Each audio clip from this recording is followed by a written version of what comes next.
نہیں پھوپھی، میں پورے قافلے میں چھوٹی نہیں ہوں، مجھ سے چھوٹا تو میرا بھیا علی اصغر ہے، میں پہلے اسے پانی پلاؤں گی پھر میں پانی پیوں گی۔ بچی کو پکڑ کر سینے سے لگایا، میری بیٹی تیرا بھیا اصغر تو پانی پی چکا ہے۔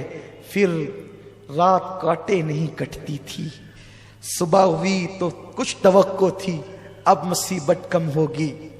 11 محرم کی صبح آئی ہے، ظالم بیویوں کی طرف آئے، جن نازک ہاتھوں کو حوران بہشت بوسہ دیتی ہے۔ زینب کے ہاتھوں میں رسی باندھ دی گئی، بیمار زین العابدین کے گلے میں توق ڈال دیا گیا، شہربانوں سب بیویوں کو باندھا گیا، بچوں کو باندھا گیا، اور اونٹوں کی ننگی پیٹھ پر انہیں بٹھایا گیا۔ ایک ایک اونٹ پر 3 لوگوں کو باندھا گیا، سکینہ کو باندھ دیا گیا۔ یہ ظلم کی داستان ہے یزیدیوں کی۔ اور اس کے بعد جب یہ قافلہ کربلا سے چلا تو لاشیں پڑی ہوئی تھی، کچلی ہوئی لاشوں کو دیکھ کر سیدہ زینب نے کہا، نانا جان آپ پہ درود و سلام۔ حاتم تائی کی بیٹی کو بغیر چادر کے آپ نے دیکھا تو اپنی چادر اس کے سر پہ ڈال دی، اور ان ظالموں نے آپ کی بیٹیوں کی چادر چھین لی۔ آپ کا حسین بغیر کفن کے پڑا ہے، آپ کے حسین کو کفن تک میسر نہیں، حسین کی اولاد کو کفن تک میسر نہیں۔ اللہ اکبر۔ پھر کہا، او یزیدیو تمہاری مہمانی یاد رہے گی، کوفہ والو تمہاری مہمانی یاد رہے گی، تم نے میرے بھائی کو بلا کر اس کے ساتھ کیا سلوک کیا۔ اپنے بیگانے سب رو پڑے، قافلہ چل پڑا۔ شام ہوتے ہوتے یہ قافلہ جو ہے وہ کوفہ کی طرف پہنچا، تو چونکہ شام ہو گئی تھی، دارالعمارت بند ہو چکا تھا، باہری پہاڑ کے قریب قافلہ روک دیا گیا۔ قافلہ روکا گیا، عجیب حالات تھے، ویسے ہی بندے ہیں، نماز کے لیے تک ہاتھ نہیں کھولے، نماز کے لیے تک ہاتھ نہیں کھولے، ایسے ہی باندھ کر کے رکھا۔ رات کی آخری پہر زینب آہو فغاں میں تھی، آئے کر رہی تھی، اور کہا کہ انہوں نے اس طرح لوٹا۔ صبح ہوئی، رات کا منظر تو یہ ہے، خولی بن یزید کے ہاتھ میں امام حسین کا سر دیا گیا، سر بانٹ لیا، اپنے اپنے گھر لے گئے۔ اس نے اپنی بیوی کو کہا تیرے لیے تحفہ لایا ہوں۔ اس نے کہا کیا تحفہ ہے؟ کہا کہ اتنا لایا ہوں کہ تو مالا مال ہو جائے گی۔ کہا لایا کیا یہ بتا؟ کہا حسین کا سر۔ کہا لعنت ہے تجھ پہ، آج کے بعد میں تجھ سے کوئی بات نہیں کروں گی، آج کے بعد میں تجھ پہ حرام ہوں، میں تجھ سے کوئی بات نہیں کروں گی۔ نواسے رسول کا سر کاٹ کے لایا ہے۔ رات نہ ہوتی تو گھر سے نکل جاتی، اور اس کے بعد کہا اس سے بات نہیں کرنا۔ جب وہ سوتے پڑا رہ گیا تو وہ بی بی کا بیان ہے، وہ اہل بیت کی محب تھی، کہ رات بھر میں نے سبز پرندے حسین کے سر کے ارد گرد منڈلاتے دیکھے، اور نور ہی نور دیکھا۔ بلکہ علامہ ابو اسحاق اسفرائینی رحمت اللہ تعالی علیہ نور العین فی مشہد حسین میں لکھتے ہیں کہ وہ بی بی کہتی ہے کہ میں نے دیکھا کہ کچھ لوگ آئے ہیں، کچھ عورتیں اور کچھ مرد ہیں، اتنے نورانی چہرے ہیں، اور وہ باری باری سے حسین کی پیشانی کو چومتے ہیں، بوسہ دیتے ہیں۔ جب میں قریب گئی میرے تو بھاگ جگے، سر حسین کیا آیا میرے گھر میں یہ نورانی چہرے والے۔ میں نے پوچھا کون ہو تم؟ تو جو بہت نورانی چہرے والے سفید ریش تھے، انہوں نے کہا میرا نام ابراہیم ہے، میں اللہ کا خلیل ابراہیم علیہ السلام ہوں، حسین کی پیشانی چومنے آیا ہوں۔ اور اس کے بعد دوسرے نے کہا میں آدم ہوں۔ اور جب میں نے بیویوں سے کہا تم کون ہو، ایک نے کہا میں حوا ہوں، ایک نے کہا میں مریم ہوں، ایک نے کہا کہ میں فاطمہ بنت محمد ہوں۔ اللہ اکبر۔ میں نے یہ منظر دیکھا تو تھرا گئی۔ پھر میں نے زلفیں صاف کی، چہرہ صاف کیا، اور یہ منظر میں رات بھر اس میں ڈوبی رہی۔ صبح ہوئی تو خولی پلید جو ہے وہ سر لے کر کے گیا، پورے کوفہ میں سر کو گھمایا گیا۔ کوفے والے چھت پر چڑھ کر سینہ پیٹ رہے تھے، ہم نہ تھے، ہم نہ تھے۔ وہ سینہ پیٹتے تھے، پلید روتے تھے، چلاتے تھے، چیختے تھے، اور کچھ لوگ مذاق بھی اڑاتے تھے، کچھ لوگ ہنستے بھی تھے۔ سیدہ زینب نے فرمایا کوفہ والو مہمان بنا کے بلایا، پیاسا رکھا، دھوکہ دیا، خطوط لکھے، بے وفائی کی، یزید کی حمایتی ہو گئے۔ اب تم قیامت تک کے روٹے پیٹتے رہو گے، خون حسین کا دھبا تمہارے دامنوں پر یوں لگا ہے، یہ کبھی ختم نہیں ہو سکے گا۔ اس کے بعد کوفہ کے دارالعمارت عبید اللہ ابن زیاد بدنہاد بانی فساد اس شیطان کے پاس رکھا گیا، حسین ابن علی کا سر تشت میں رکھا گیا، تو وہ دیکھ کر کے ہنس کے کہتا تھا حسین تو کتنا خوبصورت ہے، دشمن کہتا ہے کتنا خوبصورت ہے، تیرے دانت کتنے حسین ہے۔ اور جب چھڑی لگائی دانتوں کو، صحابی رسول زید ابن ارقم موجود تھے، کہا او ابن مرجانہ، او پلید، چھڑی ہٹا، میں نے انہی ہونٹوں کو حضور کو بوسہ لیتے ہوئے دیکھا ہے، انہی ہونٹوں کو چومتے ہوئے دیکھا ہے، تو چھڑی لگاتا ہے، بے ادبی کرتا ہے۔ اس نے کہا اگر اے بڈھے تو سٹ نہ گیا ہوتا، سٹیا نہ گیا ہوتا، میں تجھے قتل کرا دیتا۔ تو کہا میرے بوڑھے ہونے کا اتنا احساس ہے؟ کہا تو نبی کا صحابی ہے۔ کہا صحابی کی نسبت کا اتنا احساس ہے؟ تو نے نواز رسول کو قتل کیا۔ اٹھ کے کھڑے ہو گئے، کہا لوگوں تم نے حسین ابن علی پہ ظلم کر کے بہت بڑی غلطی کی، اب تمہارا ہر شریف ذلیل کیا جائے گا، قتل کیا جائے گا، اور ہر ذلیل اور پلید کو عہدے دیے جائیں گے۔ یہ کہہ کر ڈانٹتے ہوئے آپ باہر نکلے۔ اس کے بعد ابن زیاد جناب زینب کی طرف مخاطب ہوا، کہا دیکھا تیرے بھائی کا انجام کیا ہوا؟ اس وقت سیدہ زینب امام زین العابدین نے بہت خبر لی اس پلید کی اور اس کو لاجواب کر دیا۔ اس کے بعد المختصر اختتام کی طرف آتے ہوئے اس کے بعد پھر یہ ہوا کہ اس نے وہ سارے کٹے ہوئے سر جو ہے وہ معاذ اللہ یزید شیطان کی طرف بھیج دیا۔ یزید نے پہلے پہل تو ان سروں کو دیکھا، حالانکہ وہاں بہت دھوم دھام تھی، بڑے تماشے تھے، بڑی خوشیوں کا ماحول تھا، بڑا عجیب ماحول تھا وہاں کا، میں اس کو کسی اور دن کے لیے چھوڑتا ہوں۔ لیکن بس اتنا کہ جس وقت سیدہ زینب نے دمشق کے اس دارالعمارت میں خطبہ دیا ہے، وہ خطبہ بڑا تاریخی ہے، وہ خطبے پر ایک دن گفتگو ہونی چاہیے۔ انشاءاللہ آپ زندگی کے لیے دعا کریں، اللہ آپ کو بھی عمر دے، مجھے بھی۔